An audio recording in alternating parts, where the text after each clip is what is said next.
পাপ তোমরা যারা সিজদা করো না, তোমরা বলো না বাজান, বলো না এই দরদি ভাই চিৎকার করে বললাম, তুমি যদি বলো তোমার পায়ে ধরতে, আমি পায়ে ধরতে রাজি। তুমি যদি বলো তোমারে জড়িয়ে ধরে কাঁদতে, আমি কাঁদতে রাজি। তুমি বলো কেন আল্লাহর সাথে রাগ করলা? কেন আল্লাহর সাথে রাগ করলা? কেন আল্লাহর সাথে নারাজ হইলা? কেন সেজদা কপালে জুটলো না? কেন মালিকের সাথে সারাদিনের এত কিছুর বিনিময়ে আল্লাহ তাআলা একটা মিস কল দিলে, 2 সেকেন্ডের একটা মিস কল দিলে বন্ধু তুমি টের পাও তোমার মোবাইলে মিস কল আসছে। এত বড় মসজিদে 6টা মাইকের হরন দিয়া আল্লাহু আকবার বলে তোমারে ডাক দেয়, তোমার একটা বারও কানে লাগে না, বিবেকে লাগে না। তোর মতো শক্ত ডাকাত, তোর মতো পাষাণ বেটার কে হইতে পারে? বেটা কথা বলেন না কেন? তুই ডাকাত, কত বড় ডাকাত। ওয়ায়াউমা তাকুমুস সাআতু ইউবলিসুল মুজরিমুন। আল্লাহ তাআলা বলেন যখন হাসরের মাঠ কায়েম হবে, হাসরের মাঠ যখন কায়েম হবে, নাফরমানরা, পাপীরা, সমস্ত অপরাধীরা হাসরের মাঠের দৃশ্য এক নজর চতুর্দিক দেখার পর, অবস্থাটা উপলব্ধি করার পরে ইউবলিসুল মুজরিমুন, আল্লাহ বলে সব পাপীরা একেবারে ভেবাচেকা, একেবারে এলোমেলো, অস্থির, পেরেশান হয়ে যায়। হায় এখন কি হবে? এখন কি হবে? হাসরের ময়দানে দাঁড়িয়ে দেখবে আল্লাহ নবী সাল্লাল্লাহু আলাইহি সাল্লাম বলেন 2টা কদম, শুধুমাত্র 2 পাও রাখা যায় যতটুকু জায়গা। আল্লাহ রাসূল সাল্লাল্লাহু আলাইহি সাল্লাম বলেন একজন মানুষ হাসরের ময়দানে শুধু এতটুকু জায়গায় বরাদ্দ পাবে। এক সুতা ডানে বামে সামনে পিছনে আগ পিছ করতে পারবে না, 1 সেকেন্ডের জন্য বসতেও পারবে না। আল্লাহ তাআলা কোরআনুল কারীমের মধ্যে ইয়াউমা ইয়াকুমুন নাস লিরাব্বিল আলামিন, রব্বুল আলামিনের সামনে সবগুলো মানুষ দাঁড়িয়ে থাকবে, দাঁড়ানো দাঁড়ানো দাঁড়ানো থাকবে, দাঁড়িয়েই থাকবে। মাথার 1.5 হাত উপরে সূর্য। আল্লাহ বলবে সূর্য তোর সমস্ত তাপ আজ ছেড়ে দে, খুলে দে তোর সব তাপ। পায়ের নিচের জমিন উত্তপ্ত তামার মতো উত্তপ্ত হয়ে যাবে। এরপরে আল্লাহ পাক রব্বুল আলামিন ফেরেশতাদেরকে দিয়ে জাহান্নামকে, কোরআনের স্পষ্ট আয়াত ওয়াজিআ ইয়াউমা ইদিম বিজাহান্নাম, হাসরের ময়দানে এরকম পাশে জাহান্নামকে ফেরেশতারা টেনে আনবে। 70,000 শিকল হাদিসের মধ্যে আছে জাহান্নামের মধ্যে লাগাবে। প্রতি শিকলের মধ্যে 70,000 কড়া থাকবে। কড়া, কড়া বোঝেন তো, যেটা লাগায় লাগায় কি বানায়, শিকল বানায়। 70,000 শিকল, 70,000 কড়া প্রতি শিকলে। প্রত্যেক কড়ার মধ্যে 70,000 ফেরেশতা ধরা থাকবে। তাহলে কত কোটি ফেরেশতা হিসাব বুঝছেন? 70,000 শিকল, 70,000 করে প্রত্যেক শিকলের কড়া, প্রত্যেক কড়ার মধ্যে ধরবে 70,000 ফেরেশতা। এত ভীষণ মারাত্মকের ভাবে ধরার পরেও জাহান্নাম গর্জনের সাথে ফেরেশতাদের হাত থেকে ছুটে যায়। আল্লাহ তাআলা বলেন এই ভয়ঙ্কর দৃশ্য দেখার পরে গোটা হাসরের মাঠে পাপী নাফরমানরা নিরাশ হয়ে যাবে, পেরেশান হয়ে যাবে। এরপরে বলবে আল্লাহ তাআলা বলেন ওয়ালাম ইয়াকুন লাহুম মিন শুরাকাইহিম শুফাআউ। এই নাফরমান আর পাপীরা দুনিয়ার জমিনে যাকে যাকে সঙ্গী বানাইছিল, যাকে যাকে বন্ধু বানাইছিল, যার সাথে চলে চলে আল্লাহর নাফরমানি করছিল, এদের সবার দিকে তাকাবে, কিন্তু কেউ তাদের জন্য এক বিন্দু কোনো সুপারিশ করবে না। কি রে বন্ধু, একসাথেই বনবিড়ি খাইতাম, অনকুদ্দুর কও না কি করতাম, যে আমার কিছু বলার নেই, আমার কিছু বলার নেই। এরপরে আল্লাহ বলেন ওয়াকানু বিশুরাকাইহিম কাফিরিন। আবার প্রত্যেকটা নাফরমান নিজেই সে তার ওই বন্ধুদেরকে, ফেরেশতাদের সামনে সঙ্গীদেরকে অস্বীকার করবে। প্রথম তো তাকাবে, যখন দেখবে কেউ কোনো সহযোগিতাকারী নাই, ফেরেশতাদের সামনে যখন জিজ্ঞেস করবে, কোরআনে আছে উহশুরুল্লাযীনা যালামু ওয়া আজওয়াজাহুম, আল্লাহ ফেরেশতাদেরকে বলবে প্রত্যেকটা পাপী এবং তাকে পাপ কাজে যারা যারা সহযোগিতা করেছে তাদেরকে সহ একত্র করো। তখন ফেরেশতা যখন জিজ্ঞেস করবে তোর এই অপরাধের সঙ্গী ছিল কে বল, তখন ওই নাফরমান বলবে আমি কাউকে চিনি না, আমার সাথে কেউ ছিল না, কেউ ছিল না। আল্লাহ বলে ওই সঙ্গী তাকে অস্বীকার করবে, সে সঙ্গীকে অস্বীকার, কেউ কারোর জন্য থাকবে না, কেউ কারোর জন্য থাকবে। এরপর আল্লাহ বলেন ওয়ায়াউমা তাকুমুস সাআতু ইয়াউমাইদিন ইয়াতাফাররাকুন। এরপর আল্লাহ তাআলা বলেন হাসরের মাঠের সমস্ত মানুষ বিভক্ত হয়ে যাবে। আজ যেমন সবাই একসাথে বসছেন, নামাজি বেনামাজি, হালাল উপার্জনকারী হারাম উপার্জনকারী, হ্যাঁ সবাই একসাথে বসছেন, আল্লাহ তাআলা বলেন সেদিন সমস্ত মানুষ বিভক্ত হয়ে যাবে। ফাআম্মাল্লাযীনা আমানু ওয়া আমিলুস সালিহাত ফাহুম ফি রাউদাতিন ইউহবারুন। যারা ঈমান আর নেক আমলওয়ালা হবে তারা জান্নাতের আরাম আর আয়েশের মধ্যে, জান্নাতের সুখের মধ্যে ভাসতে থাকবে। ওয়া আম্মাল্লাযীনা কাফারু ওয়া কাযযাবু বিআয়াতিনা ওয়া লিকাইল আখিরাহ।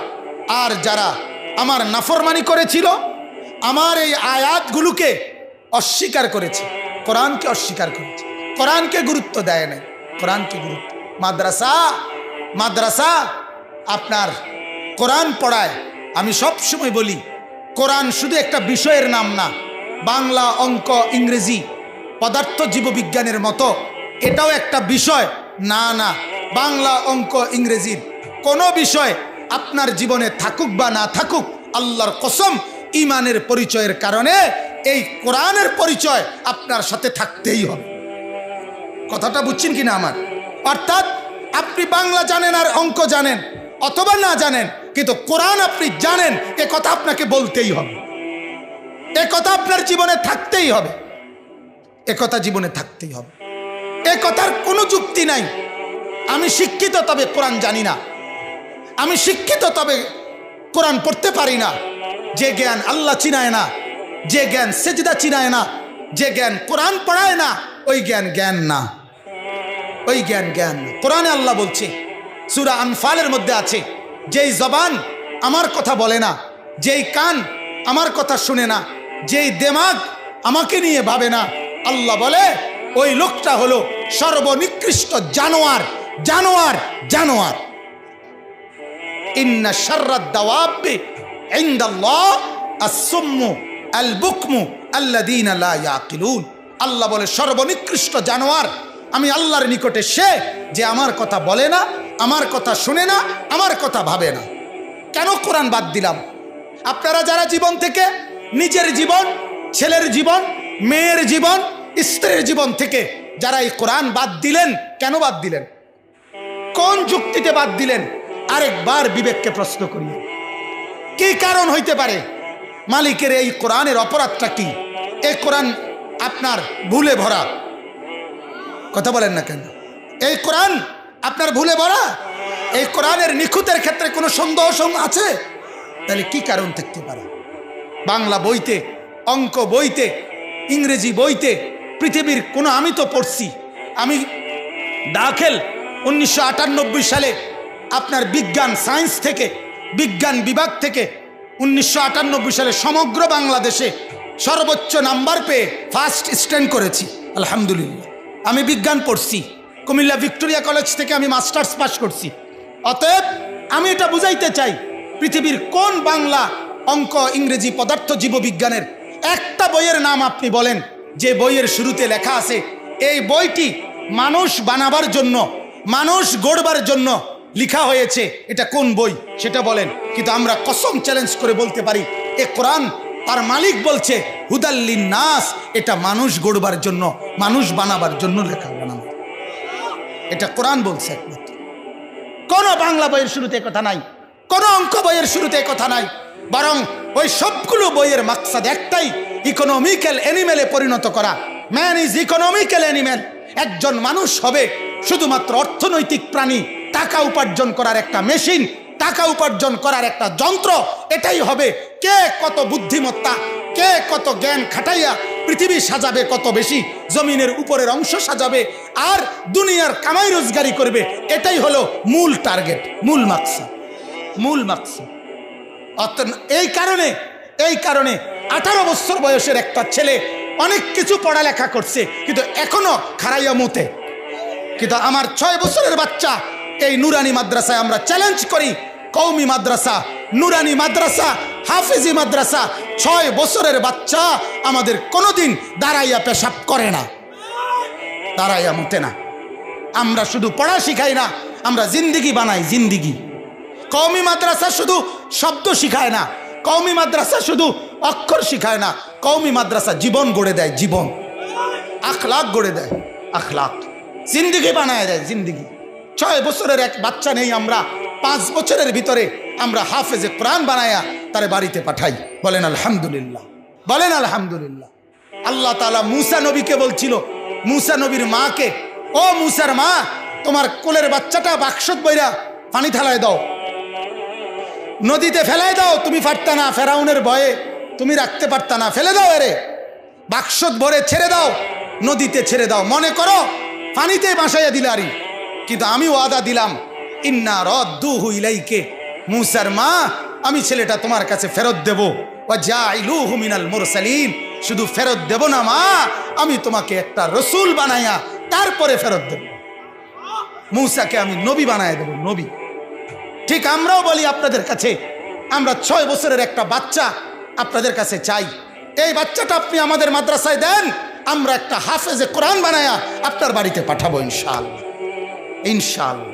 12 বছরের জন্য দিবেন, আসমান জমিন, শুধু ভবিষ্যৎ। আরে আমরার ভবিষ্যৎ একেবারে জান্নাত পর্যন্ত।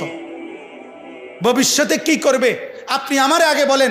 পৃথিবীর ভবিষ্যৎ কোনো মানুষের হায়াতে, যেই কোনো শিক্ষিত ভদ্রলোক এখন বলেন, কোনো মানুষের যদি বয়স হয় 60 মোট, মনে করেন 60 বছর সে বাঁচলো, তাহলে তার ভবিষ্যৎ কত নম্বর বছরতে শুরু হয়?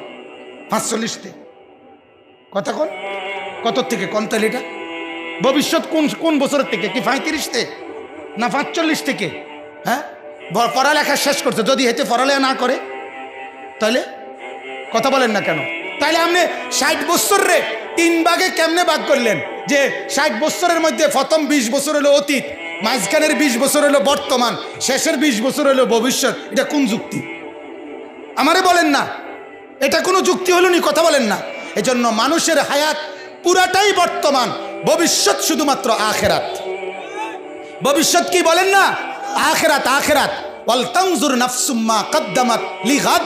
আল্লাহ বলে, আজকে তুমি ভাবো আগামীকাল কিয়ামতের জন্য তুমি কি পাঠিয়েছ। তাহলে আগামীকাল মানে ভবিষ্যৎ। আল্লাহ বলছে ভবিষ্যৎ হলো আখিরাত। ভবিষ্যৎ কি বলেন? তাহলে আমরা বাচ্চাটার বর্তমান দুনিয়াটাও দেখি, আমরা বাচ্চার ভবিষ্যৎ আখিরাত জান্নাত পর্যন্ত পৌঁছবার সবক আমরা তারে শিখাই। বলেন আলহামদুলিল্লাহ, বলেন আলহামদুলিল্লাহ। অতএব শেষ কথা এটাই, আল্লাহ বলেন, ওয়া আম্মাল্লাযীনা কাফারু ওয়া কাযযাবু বিআয়াতিনা, যারা তোমরা কুফরি করছো, যারা আমার আয়াত অস্বীকার করছো, ছেড়ে দিচ্ছ, ওয়া লিকাইল আখিরা, আখিরাতের সাক্ষাৎ, পরকালের সাক্ষাৎ ভুলে যাচ্ছ। আল্লাহ বলেন, ফাউলাইকা ফিল আযাবি মুহদারুন, তোমরা অবশ্যই জাহান্নামের আযাবের মধ্যেই অংশগ্রহণ করবে। শেষ আয়াত আল্লাহ বলে, ফাসুবহানাল্লাহি হিনা তুমসুনা ওয়া হিনা তুসবিহুন। অতএব হে আমার বান্দা, সকালেও সন্ধ্যায়ও আমার তাসবিহ পড়ো, আমাকেই ভাবো, আমাকেই ডাকো, আমাকেই ডাকো। এরপর আল্লাহ বলছে, ওয়ালাহুল হামদু ফিস সামাওয়াতি ওয়াল আরদ, আসমান আর জমিনের যেখানের যত সৌন্দর্য, যেখানের যত কিছু, সব কিছুর জন্য প্রশংসা পাওয়ার যোগ্য শুধুই আমি। কথা বলেন, কে? আল্লাহ। আল্লাহ।